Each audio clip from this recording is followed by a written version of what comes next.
بسم الله الرحمن الرحيم.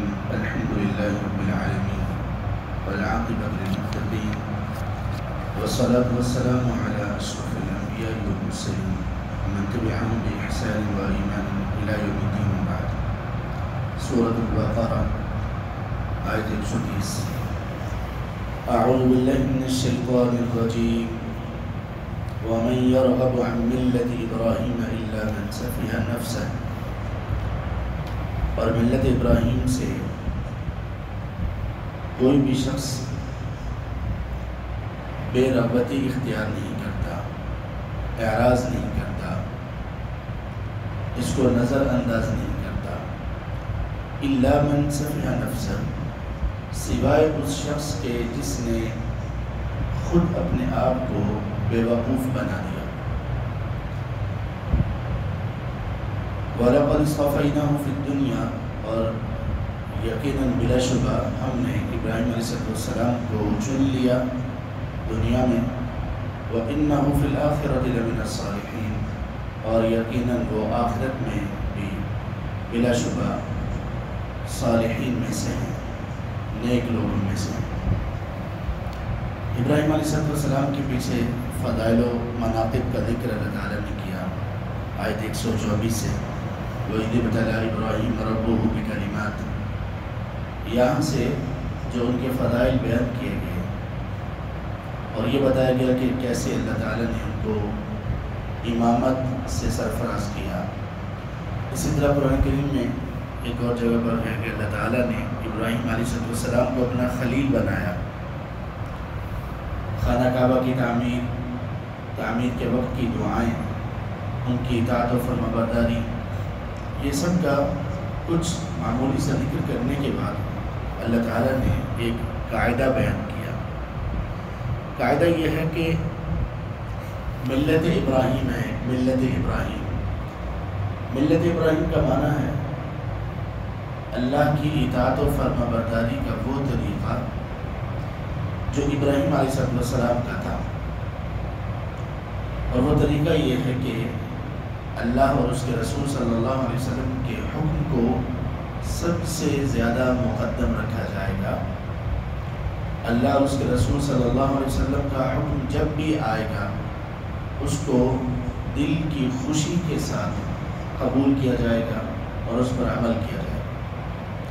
کسی بھی چیز کو اللہ اور اس کے رسول کے حکم کے مقابلے میں کوئی حیثیت نہیں دی جائے گی، نہ کسی رشتے کو، نہ کسی ناطے کو، نہ کسی تعلق کو، نہ جاب، بزنس، تجارت کو، نہ شوق، عادت، ہیبت کو، نہ ہی کسی بڑے کو، نہ کسی چھوٹے کو۔ اللہ کا حکم آ گیا۔ اللہ کے حکم سے مراد یہ ہے کہ جو چیز کرنی ہی کرنی، جس میں گنجائش نہیں ہے، ایسا جب حکم آ گیا تو پھر پیچھے نہیں ہے۔ ابراہیم علیہ السلام تو خیر اللہ کا چھوٹے سے چھوٹا اور بڑے سے بڑا ہر حکم ماننے والے ہیں۔ تو اللہ فرماتے ہیں کہ جس شخص نے ابراہیم علیہ السلام کی اس ملت سے، اس طریقہ اطاعت سے بے رغبتی کی، بے رغبتی کا مطلب اس کو ایسی اطاعت کا شوق ہی نہیں ہے، وہ ایسی فرما برداری نہ کرتا ہے، نہ کرنا چاہتا ہے، نہ وہ ایسی فرما برداری سیکھتا ہے، نہ سیکھنا چاہتا ہے۔ ظاہر ہے کہ فرما برداری تو تب ہوگی نا جب سیکھی جائے گی۔ فرما برداری تو تب ہوگی جب یہ علم ہوگا کہ اللہ نے کیا کہا، رسول نے کیا کہا۔ اگر کسی کو یہ رغبت ہی نہیں ہے کہ میں قرآن سیکھوں یا حدیث سیکھوں، وہ فرما برداری کیسے کرے گا؟ اب اللہ تعالیٰ نے دیکھیے کہ بات کیا کہی ہے۔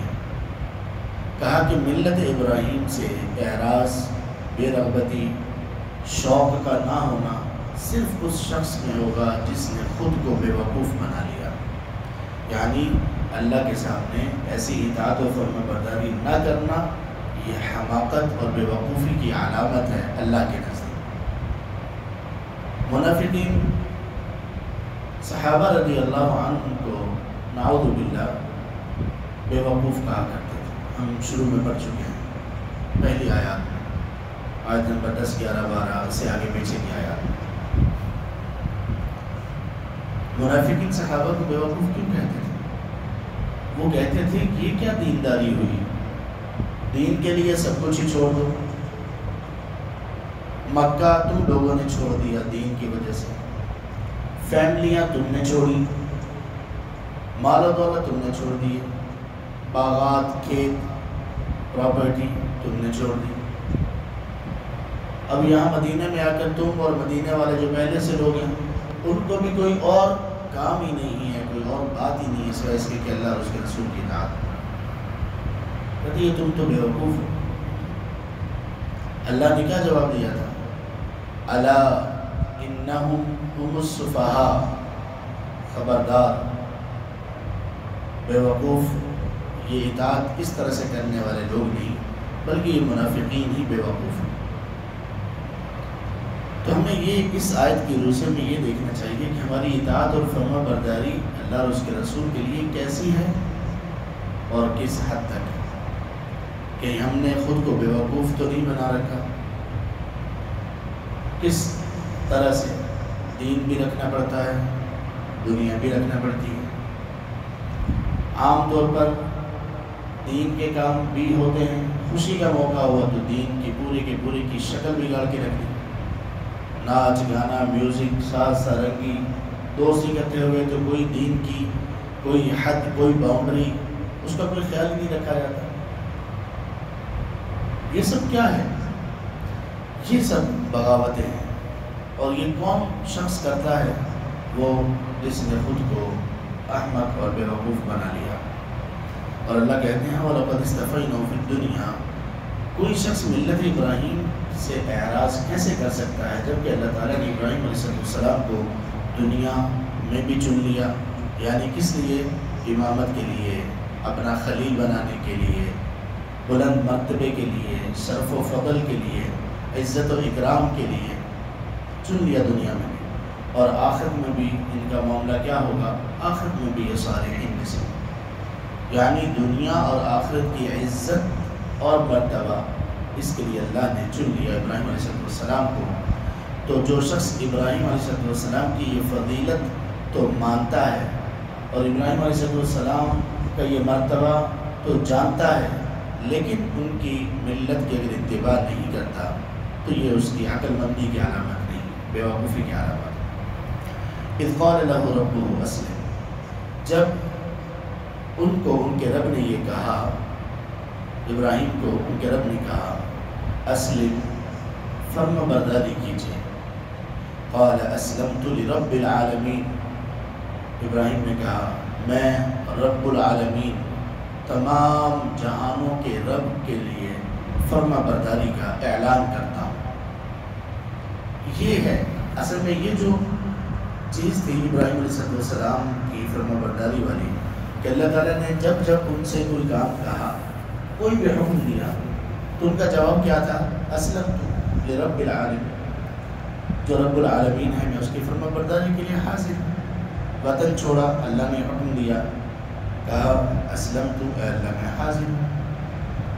اللہ نے کہا کہ بیوی اور بچے کو بیت اللہ کے پاس چھوڑ آؤ، گومر کوئی شخص نہیں ہے، کوئی پانی نہیں ہے، کوئی خوراک نہیں ہے، کوئی اناج نہیں ہے، کوئی فروٹ نہیں ہے، بنجر بیابان ویران سب کچھ، اللہ نے کہا وہاں چھوڑ آؤ، کہا اسلمت لرب العالمین، میں رب العالمین کے لیے فرما برداری کا اعلان کرتا ہوں، حاضر ہوں۔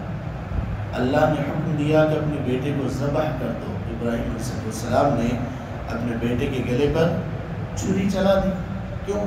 اسلمت لرب العالمین، میں نے تو رب العالمین کی فرما برداری کرنی ہے۔ فرما برداری کا یہ انداز اللہ کو اتنا پسند آیا کہ اللہ تعالیٰ نے اپنے ماننے والوں کا نام ہی کیا رکھ دیا؟ مسلم۔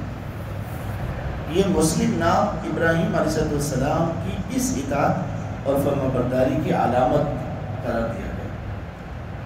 ہمیں ہمارا صفاتی نام، ہمارا وصف، حالانکہ نام ہمارے مختلف ہیں، کوئی عبداللہ ہے، کوئی محمد ہے، کوئی کون ہے، کوئی کون، لیکن ایک اللہ کا بندہ، اللہ کے رسول صلی اللہ علیہ وسلم کو ماننے والا، اللہ آخر کے دن اور انبیاء پر ایمان رکھنے والے شخص کو کیا کہا گیا؟ مسلم۔ کیوں؟ مسلم کا معنی کیا ہوتا ہے؟ فرما برداری کرنے والا۔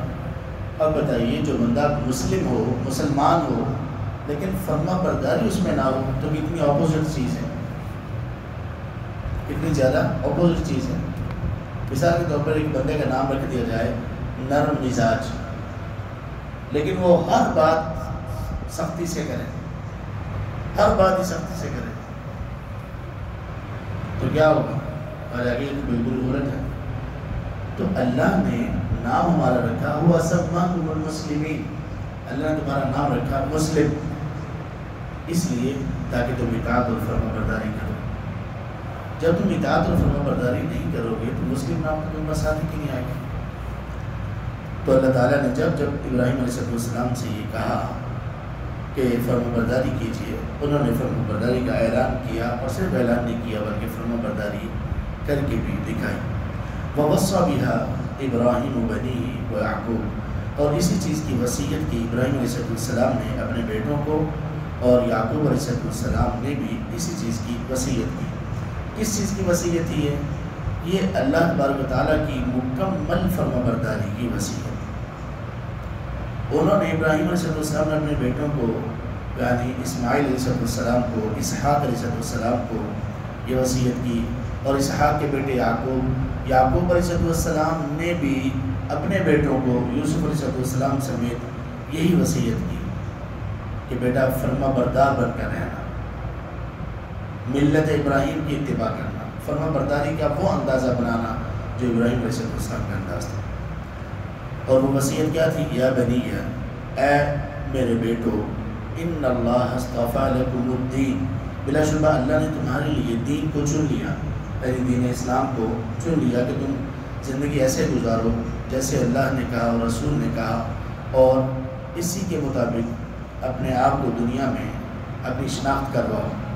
ان اللہ اصطفیٰ لکم الدین، بلا شبہ اللہ نے تمہارے لیے دین کو چن لیا، فلا تموتن الا وانتم مسلمون، سو دیکھو تمہیں کسی صورت موت نہ آئے مگر تمہاری حالت یہ ہو کہ تم مسلمان ہو، تمہاری حالت یہ ہو کہ تم اطاعت اور فرما برداری کرنے والے ہو۔ یعنی یہ وصیت کی، یہ نہیں وصیت کی کہ فلاں مال دولت فلاں جگہ پر فلاں کا ہوگا، یہ فلاں کا ہوگا، نہیں ایسا نہیں، بلکہ کیا کہا کہ دیکھو بچوں، اپنے بیٹوں کو وصیت یہ کی کہ اللہ تبارک و تعالیٰ نے تمہارے لیے دین کو پسند کر لیا ہے، اللہ کو یہ پسند ہے کہ تم مسلم بنو، مسلمان بنو، مطیع اور فرما بردار بنو، تو دیکھو موت تک تمہیں اللہ کا فرما بردار بن کر رہنا ہے، تمہیں موت بھی اس حال میں آئے، یعنی زندگی کی آخری سانس تک اطاعت اور فرما برداری چلنی چاہیے۔